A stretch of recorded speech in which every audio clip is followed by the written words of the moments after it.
Well, good morning. Welcome to Monday of Beach Retreat. We're so glad that you came to the beach with us. We want you to know no matter where you're from, no matter what you have going on, you are here for a purpose and for a reason.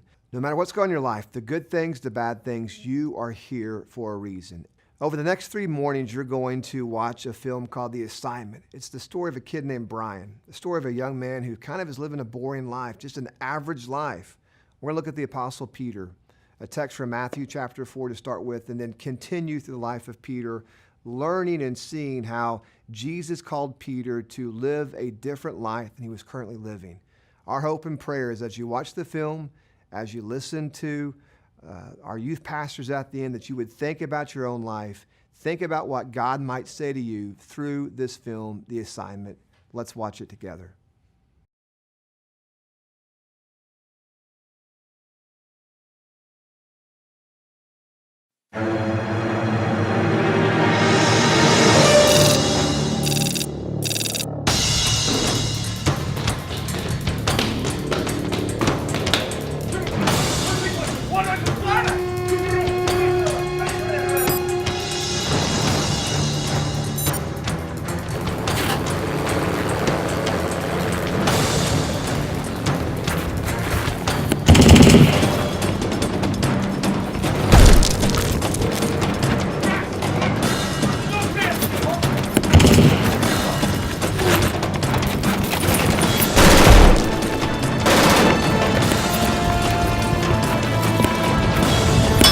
Stop right there, Crane.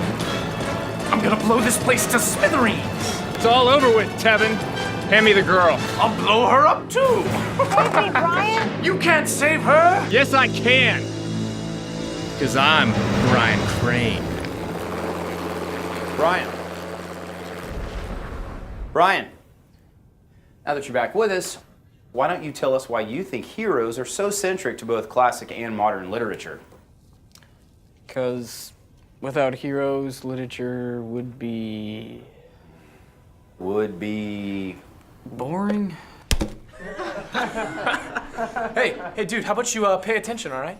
Tevin, thank you. While I appreciate your enthusiasm, please refrain from motivating Mr. Crane. It's my job. All right, please finish your reading assignments by Friday so we can continue with this great discussion. Brian, can I speak with you for a second? Thank you, Tevin. Look, sorry about falling asleep during class. I've been doing some research, and you're actually doing average in every other class, but you're failing my class. I am? Yeah. And if you don't get at least a C in my class, then, buddy, you're not going to graduate. Yeah, you know, I'm not used to having kids fail my class, so I think I've come up with some options for redemption. You know? Well, what do you mean? Your grades, your work ethic, your behavior, really they all point to one thing. And what's that? You are boring. What? Yeah, you've got no story, you know? Mr. Russell, Yeah, look, here's what we're gonna do. I'm gonna give you 3 extra assignments, okay? And you have to complete them all. And if you don't, you fail, okay? And I've got a perfect record right now. I'm not gonna let you tarnish that. So, for every assignment you complete, I'll bump you up a letter grade. You can do that? Yeah, of course I can. I'm the coolest teacher in school. I've got a 6-string Martin right there. I wear skinny jeans a lot, although they don't fit. And I have the latest Arcade Fire record on vinyl, so yeah. Okay, so what? Do I have to write some essays or something? No, I want you to live a better story. You know? You don't take many risks in life, do you? I don't know. I mean, when's the last time you did something just, woo, crazy, you know? Got out of your comfort zone? I'm a high schooler, Mr. Russell. We don't normally do things out of our comfort zone. Yeah, exactly, and that's what I want to see change, you know? Every good story has somebody doing something that they don't want to do, you know? Something heroic. You know who said that? Nicolas Cage. Okay, so go skydiving, learn Spanish, run for class president. Callie Summers. Well, what about her? Well, Brian, I see you staring at her all the time in class, so you're gonna ask her out. Callie Summers? She's like the most popular girl in school, in the county for that matter. She's actually the most popular girl probably in a tri-state area. Yeah, well, this assignment is due by the end of the day tomorrow. Okay? Okay, fine, whatever. I'll do it right now. No, buddy. No Facebook or texting or tweeters or whatever you're planning on doing there. How am I supposed to ask her out then? In person, you know, face to face, the way that it should be done. What? Yeah. This is crazy. I can't do this. Okay, well, you can, repeat a whole nother year of high school. That'd be fun, wouldn't it?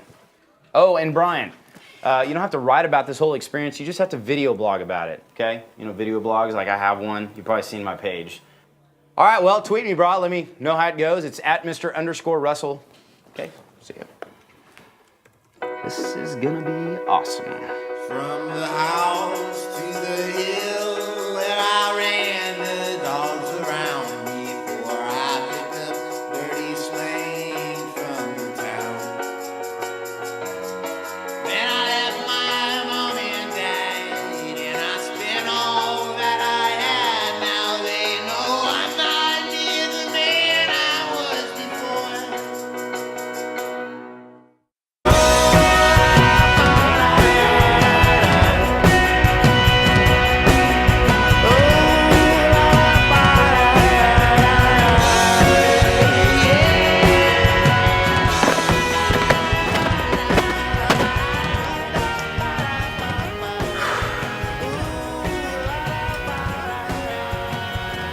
So stupid.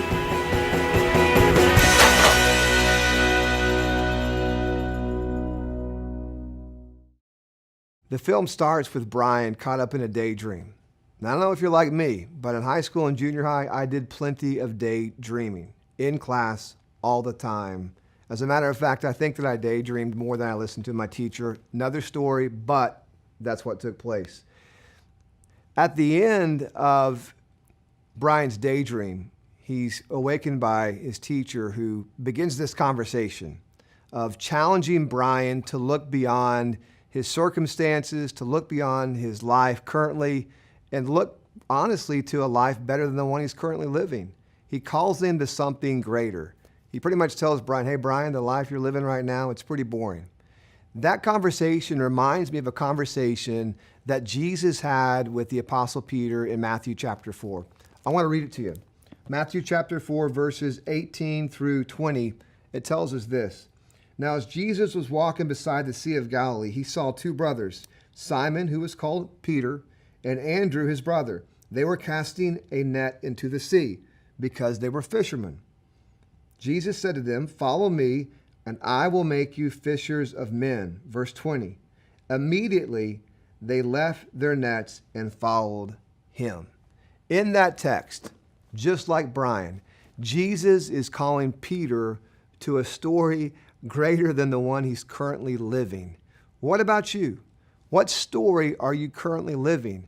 When I read that text, there's a couple things that jump out. I want to share those things with you right now. The first thing I see when I read that text, and honestly, when I watch the film, I see in Brian's life is that just like Brian's teacher, he came to him where he was. Jesus came to Peter right where he was as well. He didn't ask Peter to go and get cleaned up, to go and get his life together, and then, hey, we'll talk about what I want you to do. Brian's teacher didn't catch him later on in the week or a month when he kind of had figured some things out or made some changes in his life. No, the conversation took place exactly where they were. Jesus found Peter on the sea, on the edge of the sea, fishing. He was dirty. He was a fisherman. He was somewhat broken, but Jesus came to him right where he was. This week, that's our prayer for you. We pray that you would have an experience, an encounter with Jesus right where you're at. You don't have to go back home and get things figured out. You don't have to get your life cleaned up. You don't have to make any changes. Jesus is ready to have an encounter with you right where you're at. And oh, by the way, he has a story that's better than the one you're currently living.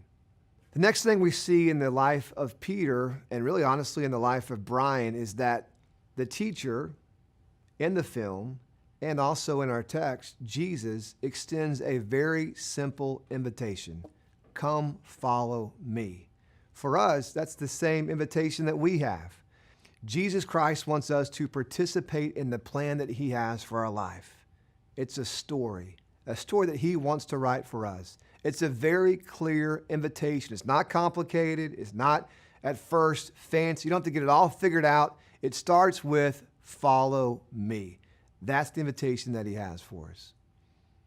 With every invitation comes a choice. It's a choice that we have to make. Just like in the film, when Brian's teacher issued him an opportunity to improve his grade in that class by taking on some challenges, he had to make a choice. Peter, in this story with Jesus, had to make a choice. Would he choose to accept the invitation?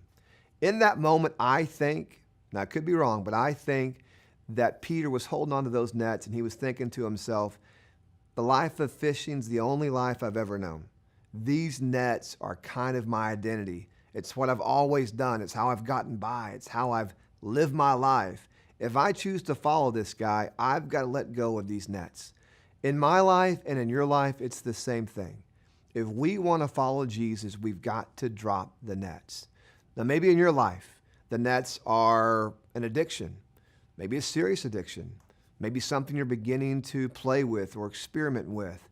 Those can be nets that keep you from following and entering into the story that God has for you. Maybe a net is a relationship. That relationship is keeping you from participating in the story that God has for you. Maybe a net of value or identity. Maybe you struggle with that. I don't know if I'm worthy to follow this Jesus. I don't know if I am good enough to follow him. Nets can look different sizes, different shapes, but here's the important part for you and for me. If we want to follow Christ, if we want to participate in his story, we've got to drop the nets. The nets will slow us down. They will capture us and keep us from participating in the story that God has for us. As you'll continue to see in the coming days, as you watch this film, The Assignment, you're going to see that Brian's life begins to look a little bit different. Every scene, every scenario. That's exactly what happens in the life of Peter. With every invitation that God gives us, there comes a promise. In our text, it tells us, Jesus says to Peter, follow me and I'll make you a fisher of men. In other words, I'm going to take your life from where it currently is to a different place and use you for different things, give you significant value and purpose. I'm going to make your life better than it currently is. In other words, I'm going to write a better story for you than you could ever write for yourself. Here's the honest truth for you and for me both. We've got to simply choose to participate. In the coming days, as you watch this film, as you learn about the life of Peter, I hope you listen. I hope you think and reflect on your own heart and life. God, what do you have for me? What might you have for me? I want to participate in your plan. I want to be a part of the story that you have for my life. That's your assignment this week at Beach Retreat. I hope you choose to participate in it.